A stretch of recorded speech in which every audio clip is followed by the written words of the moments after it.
अस्सलाम वालेकुम लिसनर्स। आज जो मैं नावल रीड करने जा रही हूँ वो है हासिल अज़ीज़, जो कि तरीफ़ है वजीहा महमूद की। चलिए शुरू करते हैं इसकी किस्त नंबर 13। जलाल ताया इस वक्त हयात साहब के घर से आए थे। इस वाक़े को 3 दिन गुजर चुके थे, मगर मोहल्ले वाले अब भी बातें बनाने से बाज नहीं आ रहे थे। उन्होंने अपना मोबाइल उठाया, जिस पर 6 मिस कॉल आई हुई थी। वो नंबर डायल करते, फ़ोन कान से लगाते सोफे पर बैठ गए। हाँ, सब खैरियत थी। इतनी मिस कॉल्स? दूसरी जानिब से कॉल रिसीव होने पर वो बोले, मगर दूसरी जानिब से कही जाने वाली बात पर उनके चेहरे के तासुरात बदले थे। इतनी बड़ी रकम? वो हैरत ज़दा थे। किसने निकलवाई है?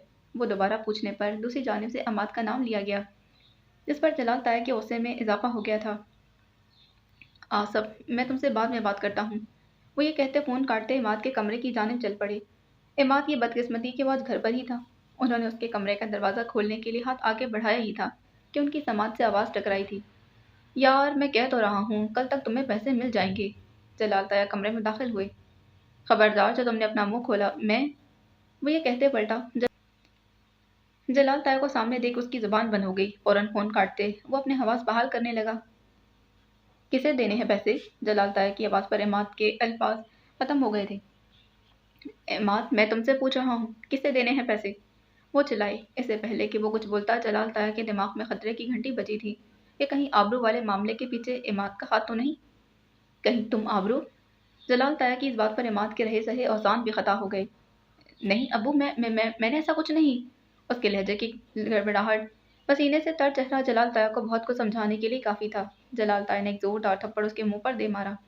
तुम्हें ज़रा शर्म नहीं आई इमाद? वो चिल्लाई थी। तुम्हारी गैरत को ये गवारा था कि तुम अपने खानदान की लड़की के साथ ऐसा करो? वो उसे गिरबान से पकड़ते धाड़े, जबकि इमाद नजरें चुरा रहा था। तुम्हारे अपने घर में भी बहन मौजूद है इमाद। तुमने एक बार भी उसके बारे में नहीं सोचा? वो उसे झंझोड़ रहे थे। क्यों किया तुमने ऐसा? वो बाबा से बुलंद बोले। इमाद खामोश रहा था। इमाद, मैं तुम्हारा मुंह तोड़ दूंगा। बताओ मुझे, क्यों किया तुमने ऐसा? वो उसका गिरेबान पकड़ते झंझोड़ रहे थे। अपनी बेइज्जती का बदला लेने के लिए। इमाद की बात पर जलाल ताया के गुस्से में इजाफा हुआ। उन्होंने एक और थप्पड़ उसके चेहरे पर दे मारा। शर्म के मारे डूब मरो इमाद। तुम एक लड़की से बदला लेने के लिए इस हद तक गिर जाओगे? मुझे अंदाजा नहीं था। वो धाड़ी। दफा हो जाओ मेरी नज़रों के सामने से। दफा हो जाओ। उन्होंने चिल्लाते उसे धमकाया, जिससे वो उनसे दूर हुआ था। तुम मुझे इस घर में, बिल्कुल इस शहर में ही नजर मत आना। वो चिल्लाते हुए वहां से चले गए, जबकि पीछे खड़े इमाद को अब भी अपने अमल पर कोई निदामत नहीं थी। इस वाक़े को हफ्ता होने आया था, मगर मामला सुलझने के बजाय मजीद उलझते जा रहे थे। मोहल्ले वालों ने उनका जीना दोभर कर डाला था। तरह तरह की बातें ताने सुनते अब उसकी बर्दाश्त जवाब देने लगी थी। उसका किरदार, उसकी इज्जत सब खाक हो गया था। क्या एक लड़की की इज्जत खराब करना इतना ही आसान होता है?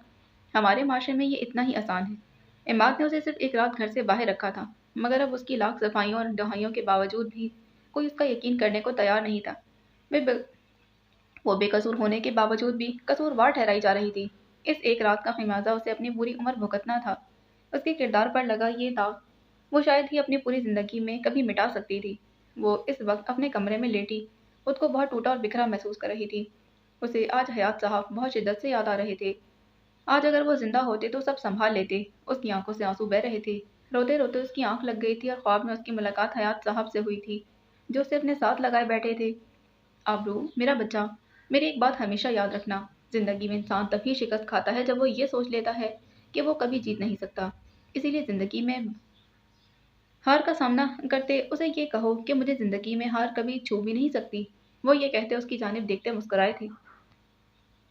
मगर बाबा, जिंदगी में आई मुश्किलात तो हमेशा इंसान को हरा देती है ना? इसकी बात पर दोबारा मुस्कुराए थे। मुश्किलात को आसान बनाने का भी तो हुनर होता है ना बेटा? पर बाबा, मुझ में वो हुनर नहीं है। मैं मुश्किलात के आगे हार रही हूँ। वो अफसरदा हुई थी। फिक्र मत करो बेटा, तुम वक्त के साथ साथ ये हुनर भी सीख जाओगी। तुम तो मेरी बहुत मजबूत और बहादुर बेटी हो। मैंने तुम्हें पहले कभी इतना कमजोर पड़ने नहीं दिया। तो फिर इस बार तुम खुद को क्यों हारता हुआ महसूस कर रही हो? उनकी बात पर वो बोलने लगी। बाबा, इस बार कोई मेरे साथ नहीं। मैं अकेली पड़ गई हूँ। मैं सच्ची हूँ, पर कोई मेरा यकीन नहीं करता। उसकी आंखों में आए आंसू साफ करते हयात साहब बोलने लगे। फिक्र मत करो आबरू। जब इंसान अकेला होता है तो उसके साथ अल्लाह होता है, और अल्लाह का साथ इस दुनिया का सबसे बड़ा साथ है। वो कभी अपने बंदों को तनहा नहीं छोड़ता। वो मुस्कुराए थे। तुम बस अल्लाह पर भरोसा रखो। देखना, एक दिन तुम्हारी सारी मुश्किलें बहुत जल्द आसान हो जाएंगी। उनके चेहरे पर वो शफकत भरी मुस्कुराहट अभी भी मौजूद थी। مجھے آپ کی بہت یاد آتی ہے بابا، وہ دوبارہ ان کے گلے لگتے بولی تھی۔ اس کی اس بات پر انہوں نے شفقت بھرا ہاتھ اس کے سر پر پھیرا اور پھر آبرو نے انہیں خود سے دور جاتا محسوس کیا تھا، اور یہیں آبرو کی آنکھ کھل گئی تھی۔ اس کا چہرہ آنسوؤں سے تر تھا۔ اس نے اپنے آنسو صاف کرتے مسکرانے کی کوشش کی، کیونکہ اسے خود کو مضبوط بنانا تھا، اپنے اور اپنے گھر والوں کے لیے۔ اشر اور جلال تایا اس وقت آبرو کے گھر پر موجود تھے۔ محلے کے چند افراد ان سے ملاقات کے خواہش مند تھے۔ وہ سب اس وقت بیٹھک میں بیٹھے تھے۔ بچی کے ساتھ جو بھی ہوا اس کا بہت افسوس ہے، مگر یہ عزت دار لوگوں کا محلہ ہے، ہم مزید ایسے لوگوں کو یہاں رہنے نہیں دے سکتے۔ سامنے بیٹھے مردوں میں سے ایک آدمی بولا۔ اس کی بات پر اشر اور جلال تایا حیران ہوئے۔ پر جو بھی ہوا اس میں تو اس کا کوئی قصور نہیں، اشر اس آدمی کی بات کے جواب میں بولا تھا۔ قصور ہے یا نہیں، پر یہ اکیلی عورتیں ہیں، ہم ان میں سے کسی کو بھی نہیں جانتے۔ اس وقت میں نے انہیں کرائے پر تو رکھ لیا تھا، مگر اب میں اپنے فیصلے پر پچھتا رہا ہوں۔ اس مکان کے مالک نے ان کی باتوں میں حصہ لیا تھا۔ مگر آپ ایسے کیسے انہیں گھر سے نکال سکتے ہیں؟ جلال تایا بولنے لگے۔ یہ گھر ہمارا ہے، محلہ بھی ہمارا ہے، ہم ایسا کر سکتے ہیں۔ ویسے بھی اب مزید ایسی لڑکیوں کو یہاں برداشت نہیں کر سکتے۔ محلے کا ایک معذور آدمی بولا تھا۔ ایسی لڑکیوں سے کیا مراد ہے آپ کی؟ اشر کی آواز بلند تھی۔ ہم ان کے کردار کے بارے میں نہیں جانتے، کیا پتا وہ لڑکی خود ہی اس معاملے میں ملوث ہو، اور ہم نہیں چاہتے کہ ان کا ہماری بچیوں پر بھی برا اثر پڑے۔ وہ رکے تھے۔ اور ویسے بھی ابھی اس لڑکی کے کردار کی گواہی کون دے گا؟ میں دوں گا اس کے کردار کی گواہی۔ آپ کو نظر نہیں آتا وہ زخمی تھی، کوئی خود اپنے ساتھ ایسا کیوں کرے گا؟ آپ کو یہ بات کرتے شرم آنی چاہیے، اشر غصے سے بولا تھا۔ میاں ذرا سنبھل کر، گواہی دینا بہت آسان ہے، مگر اپنانا بہت مشکل ہے۔ بڑی بڑی باتیں تو ہر کوئی کر لیتا ہے، مگر عمل کوئی نہیں کر پاتا۔ ٹھیک ہے، تو پھر سنیے، میں اپناؤں گا آبرو کو، پھر تو تسلی ہو جائے گی نا آپ کو۔ اشر کی اس بات پر سب حیران ہوئے تھے۔ جلال تایا نے حیرانی سے اس کی جانب دیکھا۔ اس کے کچھ قریب ہوتے اس کے کان میں سرگوشی کی تھی۔ یہ تم کیا کہہ رہے ہو اشر؟ ان کی اس بات پر اشر نے ان کی جانب دیکھتا کہا تھا۔ ابو اس وقت یہی بہتر ہے، آبرو کی عزت کا سوال ہے۔ اس کی بات پر جلال تایا بولنے کے لیے لب کھولے ہی کہ اچانک ان کے دماغ میں دھماکہ ہوا۔ انہیں وہ جائیداد دوبارہ حاصل کرنے کا موقع مل رہا تھا، اور یہ موقع وہ گنوانا نہیں چاہتے تھے۔ اشر ٹھیک کہہ رہا ہے، یہ اپنائے گا آبرو کو، پھر تو ان کے یہاں رہنے پر آپ کو کوئی اعتراض نہیں ہوگا نا؟ وہ لوگ لاجواب ہو چکے تھے۔ اسی جمعے کو اشر اور آبرو کا نکاح ہے، آپ سب ضرور آئیے گا، اب آپ سب جا سکتے ہیں۔ جلال تایا یہ کہتے اٹھ کھڑے ہوئے، جبکہ باقی لوگ بھی اس بات کچھ بولنے کے قابل نہ رہے تھے۔ جلال تایا صالحہ بیگم کے سارے معاملے سے آگاہ کرتے، اشر کو باقی تیاریوں کا کہتے واپس گھر آئے تھے۔ گھر آتے انہوں نے سائمہ تائی کو ساری بات بتائی تھی، جس پر ان کا غصہ آسمان کو چھونے لگا تھا۔ یہ آپ کیا کہہ رہے ہیں جلال؟ وہ ان کے غصے پر حیران تھی۔ یہی کہ آبرو اور اشر کا اس جمعے کو نکاح ہے۔ جلال تایا پرسکون انداز میں صوفے پر بیٹھ گئے۔ مگر آپ ایسا کیسے کر سکتے ہیں جلال؟ وہ لڑکی آپ کیسے اسے اپنے بیٹے کے ساتھ منسلک کر سکتے ہیں؟ وہ مسلسل چلا رہی تھی۔ آپ وہ بولتے بولتے رکے۔ کہیں آپ دوبارہ اس جائیداد کو حاصل کرنے کے لیے تو یہ سب نہیں کر رہے؟ ان کی بات پر جلال تایا ان کی جانب پلٹے، مگر ان کے کچھ بولنے سے پہلے سائمہ تائی بول پڑی۔ اگر ایسا ہے جلال تو میری ایک بات آپ یاد رکھیے گا، میں ہرگز ایسا نہیں ہونے دوں گی۔ میں اس لڑکی کو کسی صورت اس گھر کی بہو بننے نہیں دوں گی۔ میں اپنی زبان بند رکھو سائمہ، میں فیصلہ کر چکا ہوں اور آبرو کا نکاح اشر سے ہی ہوگا، اسی جمعے کو ہوگا۔ جلال تایا اونچی آواز میں بولے تھے۔ جلال آپ میری بات سمجھ کیوں نہیں رہے ہیں؟ وہ لڑکی اغوا کا ڈرامہ رچا رہی ہے، وہ بد کردار ہے۔ جلال نہ جانے وہ کس کے ساتھ اپنا منہ کالا کر کے آئی ہے۔ اپنی بکواس بند کرو سائمہ، تمہیں معلوم ہے کہ اسے کس نے اغوا کیا تھا؟ اسے کسی نے اغوا نہیں کیا تھا، وہ خود گئی تھی، وہ بہت بے حیا ہے۔ میں اپنی زبان سے ایک لفظ اور مت نکالنا سائمہ، وہ خود نہیں گئی تھی، اسے تمہارے بیٹے عماد نے اغوا کروایا تھا۔ سائمہ تائی کا منہ کھلا کا کھلا رہ گیا۔ یہ آپ کیا کہہ رہے ہیں جلال؟ میرا بیٹا ایسا نہیں کر سکتا۔ وہ ایسا کر چکا ہے سائمہ، اسے اپنی بے عزتی کا بدلہ لینے کا ایسے ہی شوق چڑھا تھا کہ ایسی گری ہوئی حرکت کر بیٹھا۔ ہو سکتا ہے آپ کو کوئی غلط فہمی ہوئی ہو، آپ کو یہ کس نے بتایا؟ کوئی غلط فہمی نہیں ہوئی مجھے، یہ سب مجھے خود عماد نے بتایا ہے۔ سائمہ تائی لاجواب ہو گئی تھی۔ اسی لیے اپنی زبان بند رکھو اور جو فیصلہ میں نے کیا ہے اس کی تیاریاں شروع کر دو۔ مگر جلال اس کے نکاح کے علاوہ بھی تو کوئی اور حل ہو سکتا ہے نا؟ اس کے علاوہ اور کوئی حل نہیں ہے۔ سائمہ تائی خاموش ہو گئیں۔ عماد کہاں ہے جلال؟ ان کے سوال پر جلال تایا غصے سے بولی۔ میں اس کی شکل تک نہیں دیکھنا چاہتا، اسی لیے اسے شہر سے باہر بھیج دیا ہے، اور خبردار جو تم نے بھی اس کی واپسی تک اس سے کوئی رابطہ کیا۔ مگر جلال، اگر مگر کچھ نہیں سائمہ، میں فیصلہ کر چکا ہوں۔ وہ اٹل لہجے میں یہ کہتے وہاں سے جا چکے تھے، جبکہ پیچھے سائمہ تائی غصے سے تلملا رہی تھی۔ صالح بیگم جلال تایا کے فیصلے پر حیران بھی تھیں اور خوش بھی۔ وہ حیران اسی لیے تھیں کہ یوں ایک دم یہ فیصلہ کرنا معمولی بات نہیں تھی، اور خوش اس بات پر کہ وہ جانتی تھی کہ آبرو کے کردار پر لگا یہ داغ اسے رسوا کر گیا ہے۔ مستقبل میں بھی اسے اتنی آسانی سے کوئی نہیں اپنائے گا، جبکہ آبرو اس فیصلے پر سکتے میں تھی کہ اس کی زندگی میں کیسے کیسے طوفان آ رہے تھے۔ وہ ان کے اس فیصلے پر بہت حیران تھی، کیونکہ اسے معلوم تھا یہ ان سے ہمدردی میں کیا گیا کوئی فیصلہ نہیں، بلکہ اس کے پیچھے جلال تایا کا کوئی نہ کوئی مقصد چھپا ہے، جو وہ ایک ایسی لڑکی کو بہو بنا رہے ہیں جس کا کردار سب کے لیے سوالیہ نشان ہے۔ مگر اس وقت وہ اقرار یا انکار کرنے کی حالت میں نہیں تھی۔ جو جیسے ہوتا جا رہا ہے اسے قبول کرنا تھا۔ جمعے کے دن اس کا اور اشر کا نکاح طے پایا تھا۔ وہ سائمہ تائی کے حوالے سے بھی حیران تھی کہ وہ کیسے ایسی لڑکی کو بہو بنا سکتی ہیں جو انہیں ایک آنکھ نہیں بھاتی۔ نکاح نامے پر دستخط کرتے وہ اپنی پوری زندگی کسی اور کے نام کر چکی تھی۔ نکاح کے بعد اشر سے ہونے والی ملاقات میں اشر نے اسے ہر صورتحال سے اپنے ساتھ ہونے کا یقین دلایا تھا۔ ان کے نکاح کو بھی ایک ماہ ہی گزرا تھا کہ آبرو کے کہنے پر اشر نے جلال تایا سے آبرو کی تعلیم دوبارہ جاری کرنے کی اجازت مانگی تھی، جس پر جلال تایا نے انکار کر دیا تھا۔ پھر اشر کے بہت اصرار پر وہ مان گئے تھے۔ آبرو گزرتے وقت کے ساتھ مضبوط ہوتی جا رہی تھی۔ اسے آہستہ آہستہ جلال تایا کے سارے مقاصد سمجھ آنے لگے تھے۔ اپنی ڈگری مکمل ہونے پر اس نے نوکری کا ارادہ کیا تھا، جس پر پہلے تو اشر نے اسے منع کر دیا، مگر آبرو کے اصرار پر وہ راضی ہو گیا تھا۔ اس نے جلال سے بھی بات کی تھی، مگر توقع کے عین مطابق جلال تایا نے صاف انکار کر دیا۔ ان کے انکار کے باوجود آبرو نے نوکری کے لیے اپلائی کیا تھا، اور پھر اپنی نوکری پکی ہونے پر وہ یہ خبر لے کر جلال تایا کے گھر گئی تھی، ان سے اجازت مانگی تھی۔ وہ جانتی تھی کہ جلال تایا کو بھی ان کی کچھ باتیں مجبوراً ماننا پڑیں گی، اسی لیے وہ بھی ان کی کمزوری کا فائدہ اٹھاتی تھی۔ نوکری کو 1 سال مکمل ہوتے اس نے اپنے جمع کیے گئے پیسوں میں کچھ اور رقم شامل کرتے ایک مکان خریدا تھا، جو اتنا بڑا تو نہیں تھا مگر ان کے لیے کافی تھا۔ وہ بہت پہلے ہی وہ محلہ چھوڑ دینا چاہتی تھی، مگر مجبوریوں کے باعث ایسا ممکن نہ ہو پایا تھا، کیونکہ اس محلے کے مکینوں کی نظریں اسے ہمیشہ سے اپنے ساتھ ہوا وہ واقعہ یاد دلاتی تھیں۔ پر جیسے ہی وہ کسی قابل ہوئی، اس نے سب سے پہلے اپنے لیے گھر خریدا تھا۔ سائمہ تائی کی نفرت اور حقارت سے بھرے جملے وہ شروع سے سنتی آئی تھی، اور اس آج تک سنتی آ رہی تھی۔ عماد سے ہونے والی ایک ملاقات میں اسے ایک دم وہ آواز اور آنکھیں یاد آ گئی تھیں، مگر پھر سوچ کر وہ آخر کیوں ایسا کرے گا، اس کی سوچ پلٹ گئی تھی۔ زندگی اس کے لیے کچھ ایسی آسان بھی نہ رہی تھی، خاص طور پر حیات صاحب کا سایہ سر سے اٹھ جانے کے بعد اس نے زمانے کی بہت ٹھوکریں کھائی تھیں۔ تبھی تو یہ معمولی باتیں اس پر کوئی اثر نہ کرتی تھیں۔ بازو میں درد جاگنے پر وہ واپس حال میں لوٹ آئی تھی۔ اسے اپنے رخسار پر نمی محسوس ہوئی۔ اس کے باقی آنسو ہمیشہ بغاوت کرتے اسے کمزور ثابت کرنے کی کوشش کرتے تھے، پر اسے بھی اپنے آنسوؤں پر اختیار تھا کہ یہ بغاوت صرف تب ہوتی ہے جب وہ تنہا ہوتی ہے۔ اس نے دراز کھولتے پین کلر نکالی تھی، گلاس میں پانی ڈالتے گولی نکلتے گلاس واپس رکھ دیا تھا، بیڈ کے کراؤن سے ٹیک لگاتے آنکھیں موند لی تھی۔ آدھی رات ہو چکی تھی۔ وہ اس وقت اپنے کمرے میں بیڈ پر موجود تھی۔ اس کی آنکھیں رو رو کر لال ہو چکی تھیں، آنکھوں کے پپوٹے سوکھ چکے تھے۔ کھڑکی سے نظر آتا چاند بھی اس کے غم میں غمگین تھا۔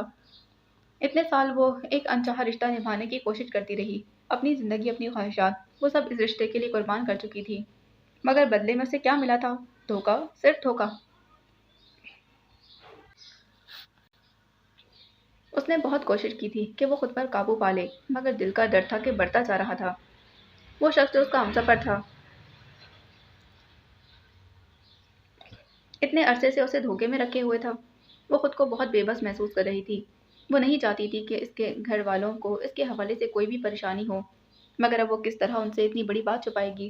وہ بھی انہی سوچوں میں گم تھی کہ کمرے کا دروازہ کھلا۔ حفصہ تیزی سے اپنے بہتے آنسو صاف کرنے لگی۔ کمرے میں داخل ہونے والا عادل تھا۔ کمرے کو روشن دیکھ کے وہ حیران ہوا۔ اس نے ایک نظر سامنے بیٹھی حفصہ پر ڈالی اور قدم بڑھاتا ڈریسنگ ٹیبل کی جانب چلا گیا۔ تم آج ابھی تک جاگ رہی ہو، سب خیریت ہے؟ اس کے سوال پر حفصہ استہزائیہ مسکرائی تھی، مگر خاموش رہی۔ اپنے سوال کے جواب میں خاموشی پر عادل دوبارہ بولا تھا، حفصہ، میں تم سے پوچھ رہا ہوں۔ اس بار اس کے مخاطب کرنے پر حفصہ بول پڑی تھی۔ جن کی زندگی میں اندھیرے چھا جائیں انہیں پھر نیند کہاں نصیب ہوتی ہے؟ اس کی اس بات پر عادل اس کی جانب پلٹا تھا۔ کیا کہا تم نے؟ اسے لگا اس نے سننے میں کوئی غلطی کی ہے۔ اس کے سوال پر حفصہ بیڈ سے اترتے اس کے سامنے آئی تھی۔ میں نے کہا جن کے اپنے سب سے قریبی لوگ انہیں دھوکہ دے رہے ہوں انہیں پھر نیند کہاں نصیب ہوتی ہے؟ حفصہ کے لہجے اور انداز پر عادل حیران ہوا مگر ماتھے پر بل ڈالے بولنے لگا، یہ سب کیا اول فول بکے جا رہی ہو حفصہ؟ اس کی اس بات پر حفصہ نے اپنے بہتے آنسو سختی سے صاف کیے۔ آپ نے میرے ساتھ ایسا کیوں کیا عادل، کیوں؟ اس کی اس بات پر عادل کی الجھن میں اضافہ ہوا تھا۔ کیا بکواس کر رہی ہو حفصہ؟ کیا کیا ہے میں نے؟ اس کی بات پر حفصہ نے بیڈ کے سائڈ ٹیبل کے دراز سے وہ رپورٹ نکالتے عادل کی جانب پھینکی تھی۔ یہ کیا ہے یہ کیا ہے آپ نے میرے ساتھ؟ وہ چلائی۔ زمین پر گری اس رپورٹ کو اٹھا کر ایک نظر دیکھتے عادل کے چہرے پر غصہ چھانے لگا۔ تمہاری ہمت کیسے ہوئی میری چیزوں کا ہاتھ لگانے کی؟ اسے معلوم تھا کہ حفصہ کو یہ رپورٹ کہاں سے ملی ہوگی۔ آپ میری زندگی برباد کر دیں اور مجھے آپ کی چیزوں کو ہاتھ لگانے کی اجازت نہیں۔ واہ واہ! وہ طنزیہ انداز میں ہنسی عادل کے قریب آئی تھی۔ مجھے بتائیں عادل، آپ نے میرے ساتھ ایسا کیوں کیا؟ جب آپ کو معلوم تھا کہ میرا کوئی قصور نہیں تو مجھے اذیت دیتے رہے؟ کیوں کیوں تک جملے کہتے میری ذات کو چلنی کرتے رہے؟ وہ چلا رہی تھی۔ اپنی آواز دھیمی رکھو، عادل بلند آواز میں ہو رہا تھا۔ نہیں عادل، آج نہیں، آج مجھے اپنے سوالوں کے جواب چاہیے کہ آپ نے اتنا عرصہ مجھے اندھیرے میں کیوں رکھا؟ اس کی بات پر عادل کے غصے میں اضافہ ہوا تھا۔ اپنی بکواس بند کرو، میں تمہیں جواب دے نہیں ہوں۔ حفصہ کو امید تھی کہ شاید عادل اس راز پر سے پردہ اٹھنے پر اسے معافی مانگ لے گا اور سب ٹھیک ہو جائے گا، مگر آج اس کی آخری امید بھی دم توڑ گئی تھی۔ وہ اپنے کیے گئے کسی بھی عمل پر نادم نہیں تھا۔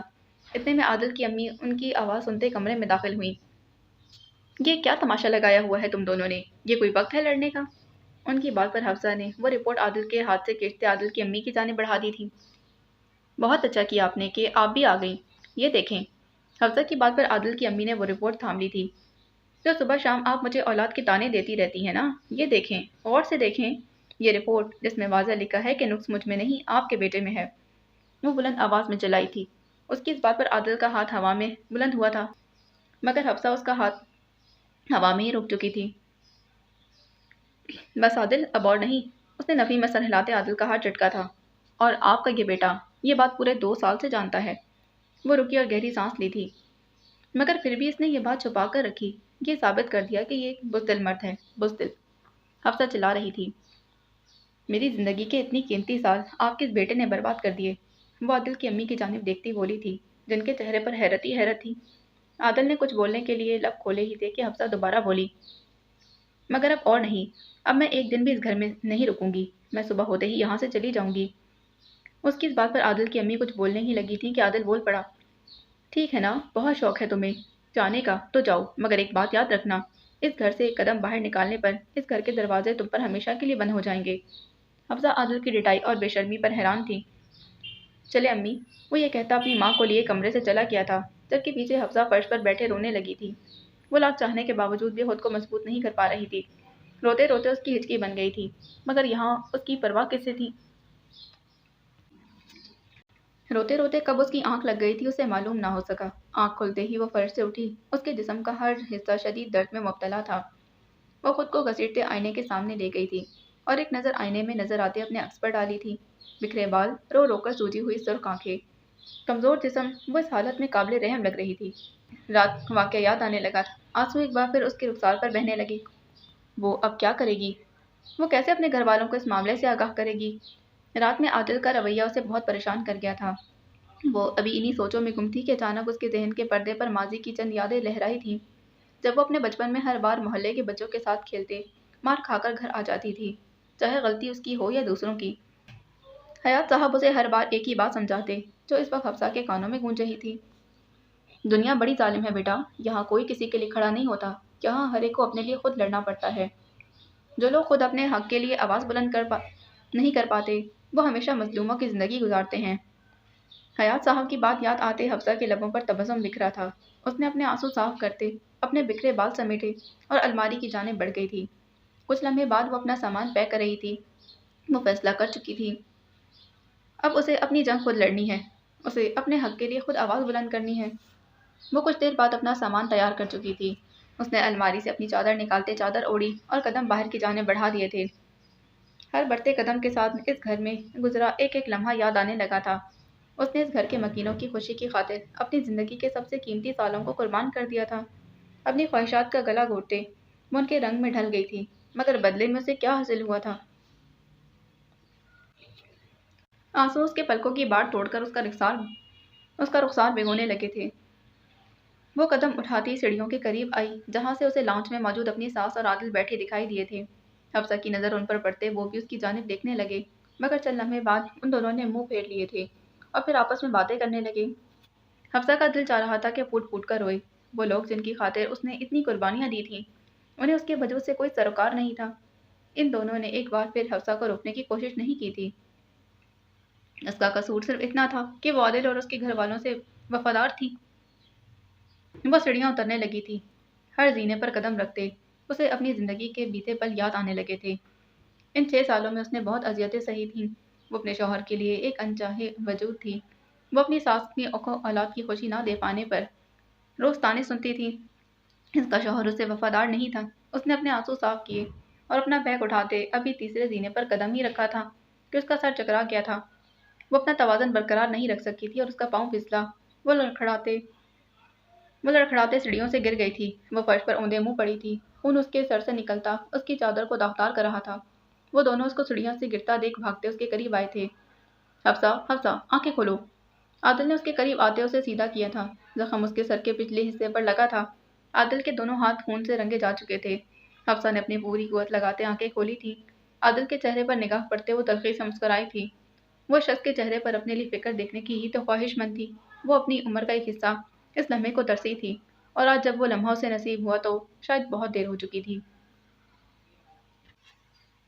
हफ्सा, हफ्सा। उसकी सास भी उसके पास ही मौजूद थी, मगर हफ्सा की क़ुव्वत समात खत्म हो चुकी थी। उसने एक नज़र आदिल के चेहरे पर डालते अपने बंद होती आंखों को दोबारा खोलने की कोशिश की थी, मगर उसकी हिम्मत जवाब दे चुकी थी। कुछ लम्हे बाद उसकी आंखें बंद हो गई थीं, शायद हमेशा के लिए बंद। एक ये जहां, एक वो जहां, इन दो जहां के दरमियान बस फासला है एक सांस का। जो चल रही है तो ये जहां, जो रुक गई तो वो जहां। रात के 11 बज चुके थे। आसमान स्याह चादर ओढ़े रोशनी की वाहिद उम्मीद चांद को अपनी तहवील में ले चुका था। ताशमीन सामने पड़ा अपना लैपटॉप ऑन करते पास रखा कॉफ़ी का मग उठाते कॉफ़ी पीने लगा था। वो इस वक्त सुरमई रंग के शर्ट के साथ 4 ट्राउज़र पहने सोफे पर बैठा था। आंखों पर चश्मा लगाए वो लैपटॉप की स्क्रीन पर नज़र आती तहरीर को पढ़ने में मसरूफ़ था कि सबरीना कमरे में दाखिल हो गई। ताशमीन ने नज़र उठाते उनकी जानिब देखा।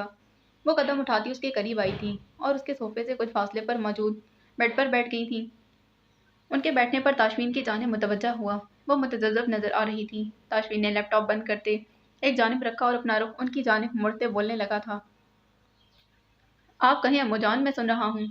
वो जानता था कि इस वक्त सबरीना कुछ कहना चाहती हैं, मगर इससे बात करने के लिए मुनासिब अल्फाज तलाशने में मसरूफ़ हैं। उसकी बात पर सबरीना ने गहरी सांस लेते उसकी जानिब देखते उसे मुखातिब किया था। बेटा, मैं तुमसे बहुत शर्मिंदा हूँ। ताशमीन ने हैरत से उसकी जानिब देखा था। किस बात पर अम्मू जान? यही बेटा कि आबरू। मगर इसमें आपका तो कोई कसूर नहीं अम्मू जान। ताशमीन उनकी बात काटता बोला। कसूर है ताशमीन, मुझे सोनिया से बात किए बगैर तुमसे बात नहीं करनी चाहिए थी। उनकी बात पर ताशमीन गहरी सांस लेते सबरीना की जानिब देखने लगा। अम्मू जान, इसमें ना तो आपका कसूर है ना किसी और का। ये सब मुकद्दर का लिखा था और ऐसे ही होना तय पाया था। बेटा फिर भी। सबरीना की बात पर वो मुस्कुरा दिया। अम्मू जान, वो मेरे नसीब में नहीं किसी और के नसीब का हिस्सा है। तभी तो बात बढ़ने से पहले ही ख़त्म हो गई। सबरीना उसकी बात सुनते खामोश हो गई, मगर फिर बोलने लगी।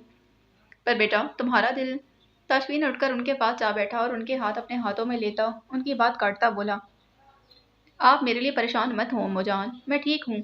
उसकी बात पर सबरीना खामोश हो गई, मगर वो माँ थी, अपने बेटे की दिली कैफियत से वाकिफ थी। कुछ लम्हे खामोशी की नज़र हुए। तुम भी परेशान मत होना बेटा, वो मुस्कुराते हुए बोलने लगी। मैं तुम्हारे लिए एक बहुत अच्छी लड़की का इंतखाब करूंगी। सबरीना की बात पर ताशमीन के होंठों पर फैली मुस्कुराहट चिमटी। उसके हाथों की गिरफ्त ढीली हुई। अम्मू जान, मेरी बात मानेंगी? सबरीना इस बात में सर हिलाते उसके माथे पर बिखरे बाल समेटने लगी। हो सके तो आप कुछ अरसे के लिए यह मौजू छोड़ दें। सबरीना ने फौरन उसकी जानिब देखा। दोनों की नज़रें मिली थीं। प्लीज़। ताशमीन के दोबारा कहने पर सबरीना को फौरन अपनी जल्दबाजी का एहसास हुआ था। वो ताशमीन की आंखों में मौजूद तकलीफ कैसे फरामोश कर गई थी। तुम फिक्र मत करो बेटा, तुम्हारी रजामंदी मेरे लिए बहुत मानी रखती है। जैसा तुम चाहोगे वैसा ही होगा।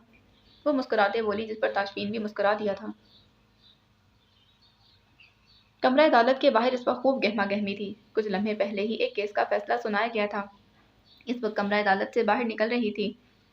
اس کے بازو کا زخم اب کافی بہتر تھا، پر طبیعت پچھلے 2 دن سے کچھ خراب تھی، جس کے باوجود بھی وہ رشنا کے کیس کی دوسری اور آخری پیشی کے لیے آئی تھی، جس کے فیصلے کے بعد وہ مطمئن اور پرسکون تھی۔ رشنا کے بچوں کی کسٹڈی رشنا کو دے دی گئی تھی، جس کا سارا کریڈٹ وہ صرف اور صرف آبرو کو دیتی تھی، جس نے اپنی جان پر کھیلتے اس کا کیس لڑا تھا۔ کمرہ عدالت سے نکلتے اب اس کا رخ اپنے آفس کی جانب تھا۔ اچانک اس کی نظر دائیں جانب کچھ فاصلے پر کھڑے شاہزین پر پڑی۔ نہ جانے اس کے دماغ میں اچانک ایسا کیا خیال آیا کہ اس کے قدم اس کی سمت بڑھنے لگے تھے۔ جہاں شاہزین کھڑا تھا وہ قدم اٹھاتی اس کے سامنے جا کھڑی ہوئی، جو ماتھے پر بڑھ ڈالے کسی سے فون پر بات کر رہا تھا۔ آبرو کو اپنی جانب آتا دیکھ کر وہ فون کاٹتے اس کی جانب متوجہ ہوا۔ یقیناً تمہیں بہت افسوس ہوا ہوگا آج مجھے یہاں زندہ دیکھ کر۔ ظاہر ہے تمہارا تو منصوبہ ناکام ہو گیا۔ آبرو طنزیہ مسکراہٹ کے ساتھ بولی تھی، اگر منصوبہ تمہیں مارنے کا ہوتا تو گولی یہاں سے نہ گزرتی۔ اس نے اس کے بازو پر بندھی پٹی کی جانب اشارہ کیا اور پھر اپنے ماتھے پر انگلی رکھتے بولا، بلکہ یہاں سے آر پار ہوتی۔ وہ شاہزین لاشاری تھا، الفاظ سے کھیلنا وہ جانتا تھا۔ اس کی بات پر آبرو کچھ بولنے کے لیے لب کھولے کہ شاہزین دوبارہ بولا، خیر پھر بھی کافی ڈھیٹ ثابت ہوئی ہو تم۔ اس کی بات پر آبرو مسکرائی تھی، یہ بات میں تمہیں پہلے بھی بتا چکی تھی کہ میں کتنی ڈھیٹ ہوں، اور آج یقیناً تم دیکھ بھی چکے ہو۔ وہ یہاں کھڑی کیوں اس سے ہم کلام تھی، وہ خود بھی انجان تھی۔ مگر ایک بات پر میں بھی حیران ہوں کہ جب تمہیں معلوم تھا کہ فائرنگ میں نے کروائی ہے تو تم نے میرے خلاف FIR کیوں نہیں کروائی؟ وہ رکا۔ میرے خلاف جانے سے ڈر گئی تھی کیا؟ وہ طنزیہ انداز میں بولا جس پر آبرو مسکرائی تھی۔ یہ صرف تمہاری غلط فہمی کہ میں تم سے ڈر گئی تھی۔ وہ اس کی آنکھوں میں آنکھیں ڈالے بول رہی تھی، میں نے تمہیں صرف تمہارے باپ کی وجہ سے چھوڑا ہے۔ وہ مسکرا کر یہ کہتی وہاں رکی نہیں تھی۔ اسے معلوم تھا کہ شاہزین لاشاری فیاض لاشاری کا بیٹا ہے، وہی فیاض لاشاری جن کی رفاقت میں حیات صاحب نے اپنی عمر کا ایک بڑا حصہ گزارا تھا، جبکہ دوسری جانب کھڑے شاہزین کا دماغ اس کے کہے گئے آخری جملے کے گرد گھومنے لگا تھا، تمہیں صرف تمہارے باپ کی وجہ سے چھوڑا ہے؟ ایک پرحدت دن کا آغاز ہو چکا تھا۔ سورج اپنی پوری آب و تاب سے چمکتا اہل زمین کو روشنی اور حدت فراہم کر رہا تھا۔ سٹی ہاسپٹل لاہور کے سامنے بھی مریضوں کا رش لگا ہوا تھا، ہر جانب گہما گہمی تھی۔ اتنے میں ایک ایمبولینس ہسپتال کی عمارت کے سامنے آ کر رکی۔ ایمبولینس کو آتا دیکھ کر ہاسپٹل کا عملہ فوراً حرکت میں آ گیا تھا۔ ایک شخص ایمبولینس کا دروازہ کھولتے باہر آیا۔ وہ عادل تھا جس کی سفید شرٹ اس وقت خون سے رنگی ہوئی تھی۔ اس کا چہرہ اس کی کیفیت بتانے کے لیے کافی تھا۔ اس کے ساتھ اس کی امی بھی موجود تھیں۔ ان سب نے جلدی سے حفصہ کو اسٹریچر پر ڈالا اور عمارت کے اندر داخل ہو گئے۔ اسے فوراً ایمرجنسی کی وارڈ کی جانب لے جایا گیا تھا۔ حفصہ کا وجود بے سود پڑا تھا، اس کے سر سے خون تیزی سے بہہ رہا تھا۔ کچھ ڈاکٹرز بھی ان کی جانب متوجہ ہوئے۔ ایک ڈاکٹر نے آگے بڑھتے اس کی نبض چیک کی تھی۔ او مائی گاڈ، جلدی کریں، انہیں فوراً اندر لے چلیں۔ ڈاکٹر کے کہنے پر وہ تیزی سے حفصہ کو ایمرجنسی وارڈ میں لے گئے تھے اور دروازہ بند ہو گیا، جبکہ باہر کھڑے عادل اور اس کی ماں کے اوسان مکمل خطا ہو گئے تھے۔ یہ کیا ہو گیا عادل؟ عادل کی امی متفکر انداز میں اس کی جانب دیکھتی بولی، جو دیوار کے ساتھ کھڑا ویران اور سنجیدہ نگاہوں سے ایمرجنسی وارڈ کے بند دروازے کو دیکھ رہا تھا، جہاں سے ابھی حفصہ کو لے کر گئے تھے۔ ان کی بات پر اس نے ان کی جانب دیکھا اور پھر اپنے خون میں رنگے ہاتھوں کی جانب دیکھا۔ نفی میں سر ہلاتے بولنے لگا، میں نے کچھ نہیں کیا امی۔ اس کی بات پر وہ حیرت سے اس کی جانب دیکھتی اس کے قریب آئی تھی۔ چپ ہو جاؤ عادل، اس میں ہمارا کوئی قصور نہیں، تم پریشان مت ہو، بس جلدی میں اس کے گھر والوں کو اطلاع کر دو۔ ان کا لہجہ بے تاثر تھا، جس پر عادل خالی خالی نظروں سے انہیں دیکھ رہا تھا، جبکہ اس کی امی اس کے ان بدلتے تاثرات پر حیران تھی۔ عادل جلدی کرو، وہ عادل کو دوبارہ اس کیفیت میں کھوتا دیکھ کر بولی، جس پر عادل اثبات میں سر ہلاتا وہاں سے چلا گیا تھا۔ وہ تھکے ہوئے انداز میں کرسی پر بیٹھ گئی اور کرسی کے پل سے ٹیک لگاتے آنکھیں مون لی تھیں۔ اسے ابھی بیٹھے کچھ ہی دیر گزری تھی کہ اس کی سماعت سے فون کی آواز ٹکرائی تھی۔ اس نے آنکھیں کھولتے ہاتھ آگے بڑھاتے موبائل اٹھایا۔ اسکرین پر حفصہ کا نام چکمگا رہا تھا۔ اس نے مسکراتے کال اٹینڈ کرتے فون کان سے لگا لیا تھا۔ السلام علیکم آپی، وہ مسکراتے بولی، مگر دوسری جانب سے آتی عادل کی آواز پر ایک دم حیران ہوئی تھی۔ حیرت کی وجہ اس کا لہجہ تھا۔ عادل کی جانب سے کی جانے والی بات پر آبرو کے چہرے کا رنگ ایک دم سفید پڑا، چہرے کے تاثرات ساکت ہوئے۔ وہ فوراً کرسی سے اٹھ کھڑی ہوئی۔ کون سے ہاسپٹل میں؟ عادل کا جواب سنتے اس نے فوراً فون کاٹا تھا اور تیزی سے اپنے موبائل پر نمبر ڈائل کرتے فون کان کو لگا لیا تھا۔ اپنا سامان سمیٹنے لگی۔ مسلسل بیل جانے کے باوجود بھی دوسری جانب سے کوئی فون نہیں اٹھا رہا تھا۔ آبرو نے نہایت پریشانی کے عالم میں تیزی سے دوبارہ کال ملائی اور بیگ کی زپ بند کرتے کندھے پر ڈالتے باہر کی جانب قدم بڑھانے لگی۔ تیسری بار कॉल मिलाने पर दूसरी जानिब से फ़ोन उठा लिया गया था, जिस पर आबरू फ़ौरन बोली, रुतबा रुतबा आप ही। वो तेज तेज कदम उठा रही थी, उसकी सांस फूलने लगी। आप ही सीढ़ियों से गिर गई हैं रुतबा, उस वक्त सिटी हॉस्पिटल में है, तुम जल्दी से अम्मी को लेकर वहां पहुंचो। उसने ये कहते फ़ोन काटा था और बाहर पार्किंग एरिया की जानिब बढ़ गई थी। उसकी सारी थकान के खबर जज्ब कर गई थी। वो भागते हॉस्पिटल की इमारत में दाखिल हुई। उसे अपना दिल कानों में धड़कता महसूस हो रहा था। तेज होती सांसों के साथ वो भागती इमरजेंसी वार्ड की जानिब बढ़ गई थी, जहाँ से सामने ही सौल्या बेगम और रुतबा दिखाई दी थी। वो भागती उनके करीब पहुंची। सौल्या बेगम जो बेंच पर बैठी रुतबा के गले लगे शिद्दत से रो रही थी, आबरू पर नजर पड़ते उसे पुकारने लगी, आबरू आबरू मेरी हफ्सा मेरी बच्ची। उनकी आवाज़ में मौजूद दर्द और तकलीफ से आबरू का दिल फटने लगा था। आबरू उनके करीब पहुंचते उन्हें खुद से लगाते तसल्ली देने लगी, अम्मी अम्मी संभालिए खुद को, आप ही को कुछ नहीं होगा। वो उनको तसल्ली दे रही थी, जबकि पास खड़ी रुतबा भी बेआवाज़ रो रही थी। कुछ फासले पर खड़ा आदिल और उसकी अम्मी भी उन्हें इन्हीं की जानिब देख रहे थे। कुछ देर वो यूं ही सौल्या बेगम को साथ लगाए बैठी रही, मगर कुछ लम्हों बाद वो रुतबा को सौल्या बेगम के पास बिठाते खुद आदिला और उसकी अम्मी की जानिब चल पड़ी थी। ये सब कैसे हुआ था? आबरू के लहजे की सख्ती दोनों महसूस कर सकते थे। हमें तो खुद कुछ समझ नहीं आया बेटा, मैं तो उसकी चीखों की आवाज़ पर अंदर गई तो वो सीढ़ियों से गिरी हुई थी। आदिल की अम्मी अपने आंसू साफ करते बोली, आप लोग उस वक्त कहाँ थे? आबरू के सवाल पर उन्होंने एक नज़र आदिल पर डाली और फिर बोलने लगी, मैं किचन में थी बेटा। और आदिल भाई? आबरू आदिल की जानिब देखते बोली, आदिल आदिल घर से बाहर था। वो घबराहट में झूठ पर झूठ बोलने लगी थी। इससे पहले कि आबरू कुछ और बोलती, इमरजेंसी का दरवाज़ा खुला और डॉक्टर्स बाहर आए थे। वो सब तेज़ी से उनके करीब गए। मरीज का बहुत खून बह चुका है, हम अपनी पूरी कोशिश कर रहे हैं, आप लोग भी दुआ कीजिए। वो ये कहते वापस अंदर चले गए, जबकि सौल्या बेगम के रोने में मज़ीद शिद्दत आ चुकी थी। आबरू उनके करीब जाते उन्हें संभालने लगी। रुतबा भी पास बैठी मुसलसल आंसू बहा रही थी, जबकि आदिल ने अपनी अम्मी की जानिब देखा और नफ़ी में सर हिलाता कुछ दूर जा खड़ा हुआ। आबरू सौल्या बेगम को खुद से लगाए काफ़ी देर तक यूं ही बैठी रही।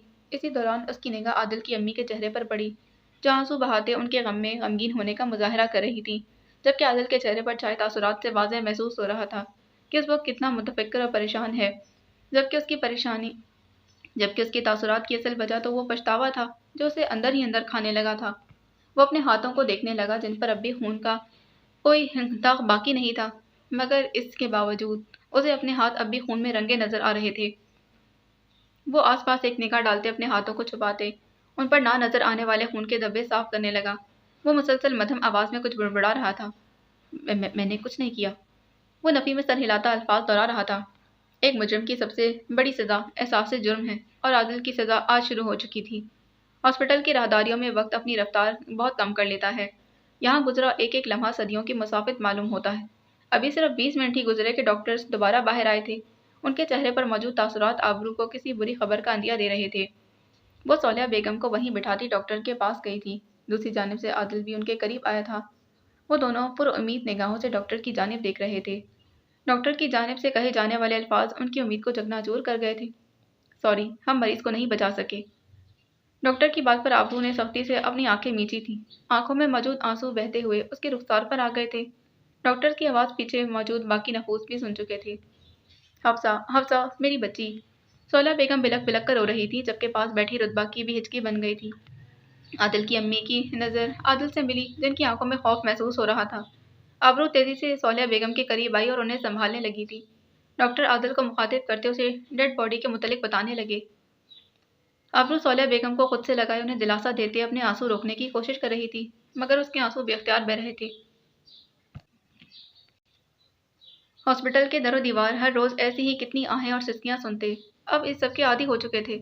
ये दरो दीवार कभी पछतावे की सिसकियां सुनते तो कभी मातम की आहों के गवाह बन जाते, और आज ही हफ्सा के घर वालों की सिसकियों और आहों के गवाह बन चुके थे। इंसान की जान इस दुनिया में अल्लाह की इमानत है, और एक रोज़ इस इमानत को अपने मालिक के पास लौट जाना है। आज के दिन हफ्सा की जान भी इस आर्जी दुनिया को छोड़ते दूसरे जहान का सफ़र तय कर गई थी, मगर अपने पीछे ढेरों आहें और सिसकियां और पछतावे छोड़ गई थी। इस वक्त औरतों के मजमे के दरमियान पड़ा अफसा का वजूद बेजान था, हर दर्द तकलीफ महसूस करने से आ रही, जबकि उसके सारे दर्द आज उसके वजूद के करीब बैठे लोग महसूस कर पा रहे थे।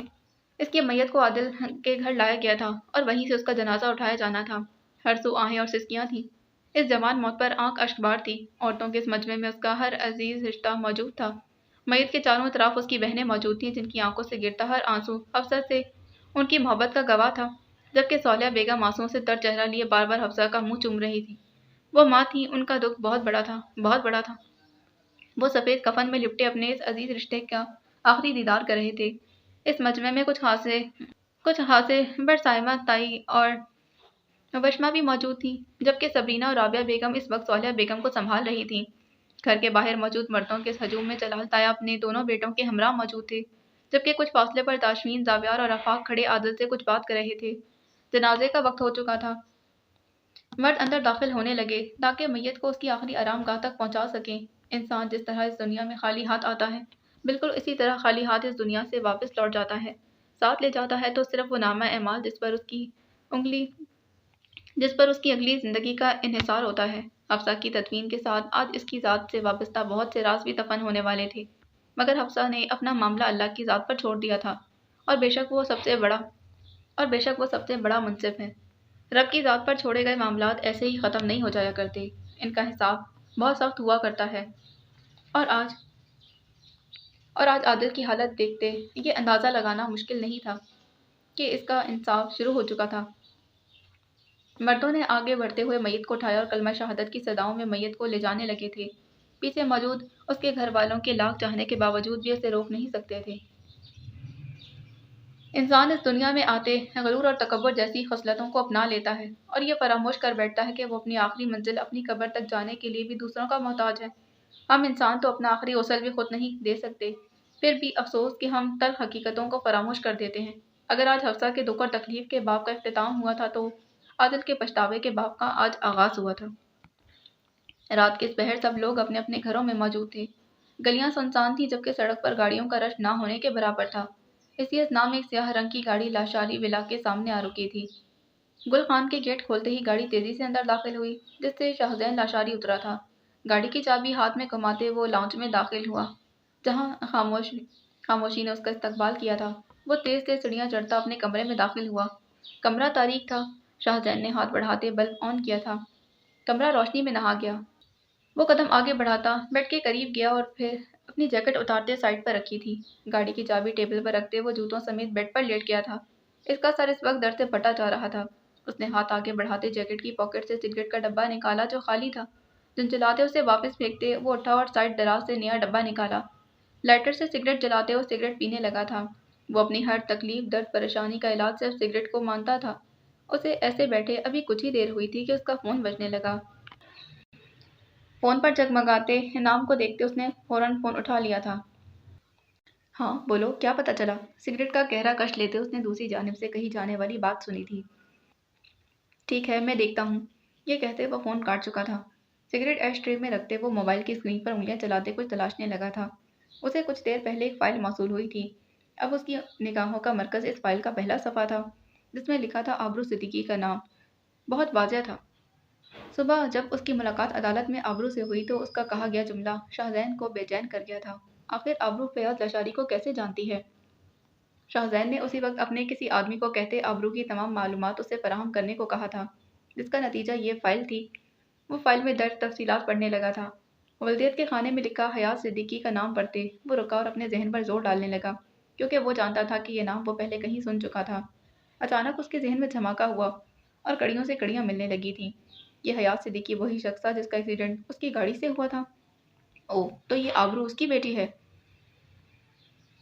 वो मोबाइल को वापस रखते दोबारा सिगरेट उठाए गहरे कश लेने लगा था। वो सब समझ चुका था कि आबरू को ये तो मालूम है कि शाहजैन फयाज लाशारी की औलाद है, मगर वो ये नहीं जानती कि यही शख्स उसके बाप का कातिल है, वरना वो कभी उससे यूं हम कलाम ना होती।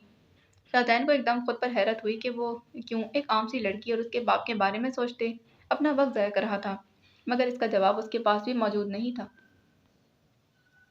आसमान पर छाए बादल आज भी चांद को ज़मीन का दीदार करने की इजाज़त नहीं दे रहे थे। आबरू ने आखिरी प्लेट धोते स्टैंड पर रखी, नल बंद करते हाथ गर्दन से लपेटते दुपट्टे से खुश किए और फिर किचन पर एक आखिरी निगाह डालते लाइट बंद की थी। बाहर आ गई। पूरा घर इस वक्त तारीकी में डूबा हुआ था। हर कोई अपने अपने बिस्तर में लेटा आंसू बहा रहा था। वो कदम उठाती अपने कमरे की जानिब चल पड़ी थी। حفصہ کی وفات کو آج 5 دن ہونے کو آ گئے تھے۔ وہ اپنے ساتھ سب کے چہروں کی مسکراہٹ اور خوشیاں بھی لے گئی تھی۔ گھر پر ہوئی اس جوان موت نے ان سب کو توڑ دیا تھا۔ ان کے آس پاس کے تمام لوگ بھی اس جوان موت پر غمگین تھے، مگر ہونی کو کون ٹال سکتا؟ وہ قدم اٹھاتی اپنے کمرے میں داخل ہوئی اور واش روم کی جانب بڑھ گئی تھی، جبکہ دوسرے کمرے میں موجود اسبا حفصہ کی تصویر کو سینے سے لگائے بے آواز آنسو بہا رہی تھی۔ سب بہنوں میں اسبا سب سے زیادہ گہری دلی اور وابستگی حفصہ کی تھی۔ وہ اس کی بہن، اس کی دوست، اس کی ہمراز تھی۔ صالحہ بیگم اس وقت کمرے میں بستر پر نیند دراز تھی۔ نیند ان کی آنکھوں سے کوسوں دور تھی۔ دوائیاں بھی اب ان پر کوئی اثر نہ کرتی تھیں۔ ہاتھ میں موجود تسبیح کے ہر دانے کے ساتھ ان کی آنکھوں میں موجود آنسو ان کے رخسار پر بہہ رہے تھے۔ سب کا غم ایک طرف اور صالحہ بیگم کا درد ایک طرف تھا۔ ان کی پہلی اولاد، پہلی بیٹی انہیں چھوڑ کر جا چکی تھی۔ وہ اس کی تمام اذیتوں سے باخبر تھیں۔ وہ جانتی تھیں کہ اس نے اپنی زندگی کن مشکلات میں گزاری ہے، مگر آج ان کا کلیجہ پھٹ رہا تھا۔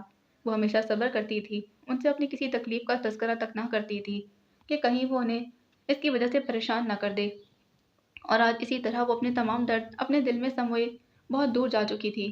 اولاد کے لیے والدین کا دکھ بے شک بہت بڑا اور تکلیف دہ ہوتا ہے، پر والدین کی زندگی میں اگر ان کی اولاد انہیں چھوڑ جائے تو اس تکلیف کا اندازہ کرنا ناممکن ہے۔ رتبہ اور حرم بھی اپنے کمرے میں اپنے اپنے بستر پر موجود تھیں۔ وہ سو چکی تھیں، مگر ان کے چہرے پر آنسوؤں کے مٹے مٹے نشان موجود تھے، اس صحنے کو عیاں کرتے۔ واش روم کا دروازہ کھلا اور آبرو باہر آئی تھی۔ اس کے چہرے اور بازو سے پانی کی بوندیں ٹپک رہی تھیں۔ وہ وضو کر کے آئی تھی۔ اس نے دوپٹہ سلیقے سے چہرے کے گرد لپیٹا، جائے نماز بچھایا اور گہری سانس لیتے نماز پڑھنے لگی تھی۔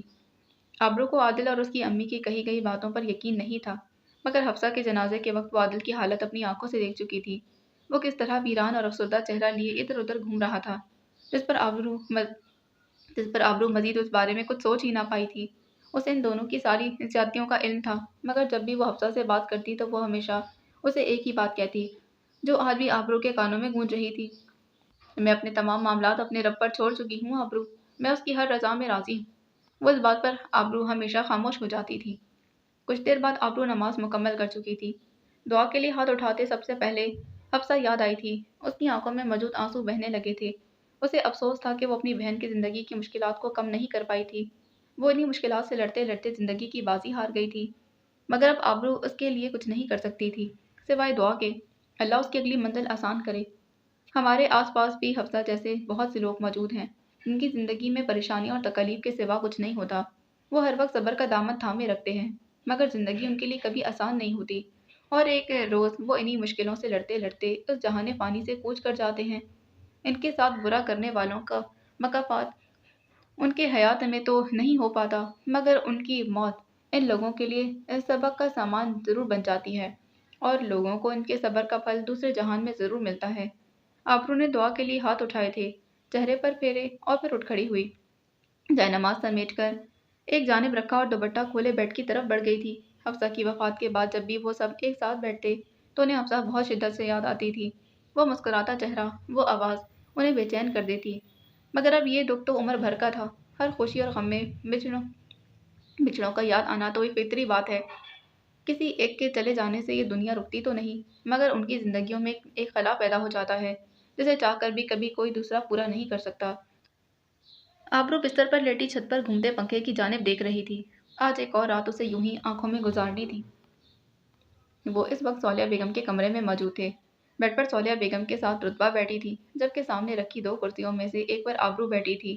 اس کے ساتھ والی کرسی پر اشر بیٹھا تھا۔ وہ آفس سے سیدھا یہیں آیا تھا۔ امی پلیز تھوڑا سا پی لیں۔ رتبہ انہیں سوپ پلانے کی کوشش کر رہی تھی، مگر صالحہ بیگم روتے ہوئے مسلسل انکار کر رہی تھیں۔ وہ پورا دن اور پوری رات رونے میں گزار دیتی۔ مجھے نہیں پینا رتبہ، وہ روندی آواز میں بولی۔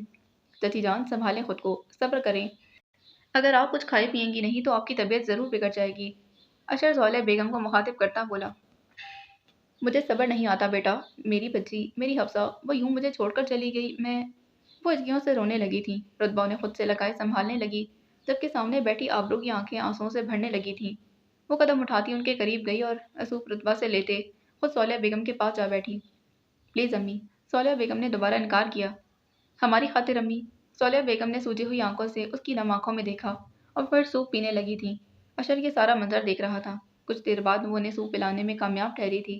وہ باؤل سائڈ پر رکھتے اٹھ کھڑی ہوئی۔ रुतबा, अम्मी को दवाई दे देना। वो ये कहते कदम उठाते कमरे से बाहर चली गई, जबकि अशर की नज़रें उसे तब तक देखती रहीं जब तक वो उसकी नज़रों से ओझल ना हो गई। कुछ लम्हे बाद वो भी अपनी जगह छोड़ता उठ खड़ा हुआ और उसके कदम आबरू के कमरे की जानिब बढ़ने लगे थे। वो दरवाजे में खड़ा था, जहाँ से वो उसे सामने बैठी रोती दिखाई दे रही थी। उसने दरवाजे पर दस्तक दी, जिस पर आबरू ने फौरन अपने आंसू साफ करते इस जानिब देखा था, जिस पर अशर कदम उठाता अंदर आया था और कुछ फासले पर पड़ी कुर्सी को उसके सामने रखते उस पर बैठ गया था। इन आंसुओं को मत रोको आबरू, इन्हें बह जाने दो, इस तरह तुम्हारा गम हल्का हो जाएगा। वो उसके सामने बैठा उसकी जानिब देखता बोल रहा था। मुझे मालूम है कि तुम सबका गम बहुत बड़ा है, मगर आबरू, तुम्हें सबको संभालना होगा, और ये तभी मुमकिन है जब तुम खुद को संभालोगी। उसकी बात पर आबरू ने अपने आंसू साफ करते उसकी जानिब देखा था। मैं खुद को तो संभाल लूंगी, मगर मुझसे अम्मी की हालत देखी नहीं जाती। मैं आंसू फिर उसके रुखसार पर बहने लगे। परेशान मत हो आबरू, वक्त के साथ साथ सब ठीक हो जाएगा। अभी उनका गम ताज़ा है, मगर वक्त गुजरने के साथ वो संभल जाएंगी। तुम्हें बस उनकी सेहत का ख्याल रखना होगा। वो धीमे लहजे में वो धीमे लहजे में बोल रहा था, जिस पर आबरू दोबारा बोलने लगी। अब्बू के जाने के बाद भी मैंने बहुत मुश्किल से अम्मी को संभाला था, और इस बार। वो रुकी, नजरें उठाते अशर की जानिब देखा। मैं बहुत परेशान हूँ अशर, कहीं उन्हें कुछ। वो खामोश हो गई। आज वो उससे अपने दिल का हाल कह रही थी। अशर ने एक नज़र उसके बहते आंसुओं पर डाली और फिर पास पड़े जग से ग्लास में पानी उंडेलते ग्लास आबरू की जानिब बढ़ा दिया था। ये लो, पहले पानी पियो। आबरू ने एक नज़र उसकी जानिब देखते हाथ बढ़ाते ग्लास थामा और पानी पीने लगी। तुम फिक्र मत करो आबरू, चची को कुछ नहीं होगा। तुम बस इनका खास ख्याल रखना, मगर इनके साथ तुम अपना भी ख्याल रखो, क्योंकि तुम ही तो हो जो सबको संभाल सकती हो। वो उसको तसल्ली देता हुआ बोला। तुम खुद को अकेला महसूस मत करो आबरू, मैं तुम्हारे साथ हूँ। तुम्हें कभी भी किसी भी मामले में परेशान होने की जरूरत नहीं है। वो रुका और आबरू की आंखों में देखा था। मैं सिर्फ इस मुश्किल में ही नहीं, बल्कि हर मुश्किल वक्त में तुम्हारे साथ खड़ा हूँ। वह मुस्कुराता बोला। वो अपने अल्फाज पर कितना साबित कदम था, ये तो आने वाला वक्त ही बेहतर जानता था। हर सू तारीकी का राज था। आसमान से रंग की चादर ओढ़े गहरी नींद सो चुका था। वो इस वक्त एक घर के सामने खड़ी थी, सफेद रंग का लिबास पहने, सर पर सफेद चादर ओढ़े। वो दरवाजे के ऐन सामने खड़ी थी। वो पसीने में शराबूर थी, उसके चेहरे के तासुरात से परेशानी आया थी। वो जोर जोर से दरवाज़ा खटखटा रही थी, मगर दरवाज़ा खोलने वाला कोई नहीं था। अचानक जोरदार आवाज़ से दरवाज़ा खुद ब खुद खुलता चला गया। वो अंदर की जानिब भागी। अंदर भी हर जानिब तारीकी का समा था। मुकम्मल अंधेरा होने के बावजूद वो कभी एक जानिब भागती तो कभी दूसरी जानिब। उसकी समातों से छोटे बच्चे की आवाज़ आने लगती। वो बच्चा बिलक बिलक कर रो रहा था। उसके रोने में इतनी शिद्दत थी कि गोया रो रो कर अपनी जान दे देगा। उस बच्चे की आवाज़ सुनते वो खुद भी रोने लगी थी। अंधेरे में उसे कुछ दिखाई नहीं दे रहा था। अचानक हर जानिब रोशनी फैल गई थी। तेज़ रोशनी एकदम पैदा होते वो अपने हाथ अपनी आंखों पर रखते पीछे होने लगी। रोने की आवाज़ अब बंद हो चुकी थी। वो आहिस्ता आहिस्ता अपने हाथ अपनी आंखों से हटाने लगी। सामने का मंजर रोशन था। सामने पड़े बिस्तर पर एक नौमौलूद बच्चा सफ़ेद रंग के कंबल में लिपटा हुआ था। वो उसे देखती तेजी से उसकी जानिब लपकी। वो महज उससे एक कदम के फासले पर थी। अचानक वो नन्हा वजूद गायब हो गया। वो तड़प कर उस बिस्तर पर गिरी, तारों के तार हो रही थी। वो फिर इधर उधर भागने लगी। वो एक कमरे की जानिब भागी। वो बच्चा वहां मौजूद था, मगर एक बार फिर उसके करीब जाने पर वो हवा में मुअल्लिक हो गया। कभी एक कमरे में जाती तो कभी दूसरे कमरे में, मगर हर बार इस वजूद के करीब जाते वो गायब हो जाता। वो थक हार कर रोते ज़मीन पर बैठ गई थी। अचानक वो बच्चा ऐन उसके सामने आ गया था। वो तड़प कर उस बच्चे को उठाते अपनी गोद में डालने लगी थी। इस बार वो उसे गोद में डालने में कामयाब ठहरी थी। वो उसे सीने से लगाए चूम रही थी। अचानक उसे नमी का एहसास हुआ। उसने बच्चे की जानिब देखा। उसके मुंह से, आंखों और कानों से खून बहता हुआ नजर आने लगा। वो अपनी चादर से उसका बहता हुआ खून साफ करने लगी। सफ़ेद चादर सुर्ख रंग पकड़ चुकी थी। वो चिल्लाने लगी, कोई है, मेरी मदद करो। मगर वहां उसकी आवाज़ सुनने वाला कोई नहीं था। कुछ देर बाद उस बच्चे का खून उसे रुकता महसूस हुआ। वो मुतमईन हो गई, मगर ये क्या? खून के साथ उस नन्हे वजूद की धड़कनें भी थम चुकी थीं। वो बच्चा दम तोड़ चुका था। वो बिलक बिलक कर रो रही थी। उसकी हिच्चियाँ बन गई थीं। अचानक उसकी आँख खुल गई। वो अपने बिस्तर से उठ बैठी। सोहेल बेगम का चेहरा आंसुओं से तर था, जबकि धड़कन भी बहुत तेज हो चुकी थी। आज बहुत अरसे बाद उन्हें ये ख्वाब दोबारा आया था, और हर बार की तरह उनके जख्मों को फिर से ताज़ा कर गया था। हफ्सा की मौत ने माजी में हुए इस नुकसान का एहसास एक बार फिर उजागर कर दिया था। इस वाक़े को 30 साल होने वाले थे, मगर उनका जख्म आज भी इतना ही ताज़ा था। सोनिया बेगम की तबीयत दिन ब दिन बिगड़ती जा रही थी। आबरू इस वक्त भी उन्हें दवाइयाँ देते उनके पास ही बैठी थी। कुछ लम्हे ही गुजरे थे कि वो दवाई के ज़ेरे असर नींद में उतरने लगी थी। आबरू ने सोता देखकर लाउंज में आ गई थी, जहाँ इस वक्त रुतबा दोनों टांगे ऊपर किए सोफे पर बैठी किसी गहरी सोच में गुम थी। आबरू कदम उठाती उसके करीब गई थी। खुरम नहीं आई अभी तक? आबरू ने एक नज़र घड़ी पर डालते पूछा, जो इस वक्त 3 बजा रही थी। इससे पहले कि रुतबा कोई जवाब देती, बेल की आवाज़ ने उन्हें अपनी जानिब मुतवज्जा किया था। खुरम आई होगी, मैं देखती हूँ। आबरू रुतबा को वहीं बैठने का इशारा करती बाहर गेट की जानिब चल पड़ी थी। गेट खुलने पर सामने हुरम के साथ सबरीना भी खड़ी थी। वो दोनों यकीनन एक साथ ही पहुंची थी। आबरू सबरीना को लिए अंदर आई और रुतबा को किचन की जानिब जाने का इशारा कर दिया था। सबरीना को लिए सोफे पर बैठ गई। चंद रस्मी बातों के बाद सबरीना आबरू की जानिब देखते बोली, अब कैसी तबीयत है सौलिया की? उसकी बात पर आबरू बोलने लगी, कल तो अम्मी बहुत बेहतर हो गई थी, मगर रात में फिर इनकी तबीयत काफ़ी बिगड़ गई थी। आबरू के जवाब देने पर सबरीना मुतफक्किर हुई। अभी कहाँ है सौलिहा? अभी कुछ देर पहले ही दवाई देकर उन्हें सुलाया है, सारी रात जागती रही हैं। मैंने जगाती हूँ आप। नहीं नहीं बेटा, रहने दो, उसकी सेहत मेरे लिए सबसे ज़्यादा ज़रूरी है। वो उसकी बात काटती बोली, इसका दुख बहुत बड़ा है बेटा, सब्र आने में तो बहुत वक्त लगेगा। सबरीना की बात पर आबरू ने सर झुकाते इस बात में सर हिला दिया। दवाई लगातार दे रही हो ना सौलिया को? सबरीना के दोबारा पूछने पर आबरू बोली, जी आंटी, दवाई तो वो वक्त पर ले रही हैं, बस कल रात दोबारा उन्हें इस ख्वाब ने परेशान किया। आबरू की बात पर सबरीना के चेहरे पर उलझन उभरी थी। कैसा ख्वाब? आबरू सबरीना की जानिब देखते बोली, दरअसल आंटी, हफ्सा आपी के बाद हमारा एक भाई पैदा हुआ था, जो इस दुनिया में सिर्फ चंद पल का मेहमान था और नौमौलूदी में ही वो अल्लाह को प्यारा हो गया। वो रुकी। सबरीना बहुत गौर से उसकी बात सुन रही थी। अम्मी के जहन पर इस वाक़े का इतना गहरा असर हुआ है कि जब भी कोई हादसा हमारे साथ पेश आता है तो वो ज़ख्म फिर से ताज़ा हो जाता है। वो दोबारा रुकी और गहरी सांस लेते अपनी बात जारी रखी थी। अब्बू की वफ़ात के बाद भी इस ख्वाब ने अम्मी को बहुत सताया था और अब दोबारा हफ्सा आपी। वो खामोश हो गई। उसकी आंखें आंसुओं से भर चुकी थीं। परेशान मत हो बेटा, अल्लाह सब बेहतर करेगा। यह आजमाई ज़िंदगी का हिस्सा है, जिस पर हम सिवाय सब्र के और कुछ नहीं कर सकते। सबरीना की बात पर आबरू ने अपने गाल पर बहते आंसुओं को साफ करते इस बात में सर हिला दिया था। उसने सौलिया बेगम का हाथ अपने दोनों हाथों में लेते उस पर बोसा दिया और आंखें बंद करते उनका हाथ थामा और पास पड़ी कुर्सी पर बैठ गई थी। सौलिया बेगम की तबीयत आज सुबह से बिगड़ गई थी, जिस पर आबरू उन्हें फ़ौरन अस्पताल ले आई थी। वो इस वक्त दवाई के ज़ेरे असर गनुदगी में थी। आबरू ने अपनी परेशानी सौलिया बेगम के बाजू पर टिका दी। आबरू इस वक्त शदीद परेशान थी। हयात साहब के जाने के बाद भी उसने सौलिया बेगम को बहुत मुश्किल से संभाला था और अब हफ्सा के गम ने तो उन्हें बिल्कुल तोड़ दिया था, जिस पर वो संभल नहीं पा रही थी। उसी लम्हे ताशफीन कमरे में दाखिल हुआ। आहट की आवाज़ पर आबरू ने सर उठाया, उसकी जानिब देखा। दोनों की नज़रें मिली। स्याह आंखों में छुपा दर्द, तकलीफ पूरी आंखें बासानी महसूस कर सकती थीं। आबरू से पहले ताशफीन ने नज़रों का जाविया बदला और कदम उठाते उनके करीब चलाया। उसकी नज़रों का मरकज़ आबरू थी, जो खामोशी से सौलिया बेगम का हाथ थामे अपने अंगूठे से सौलिया बेगम के हाथ को सहला रही थी। ताशफीन करीब आते सौलिया बेगम का मुआयना करने लगा।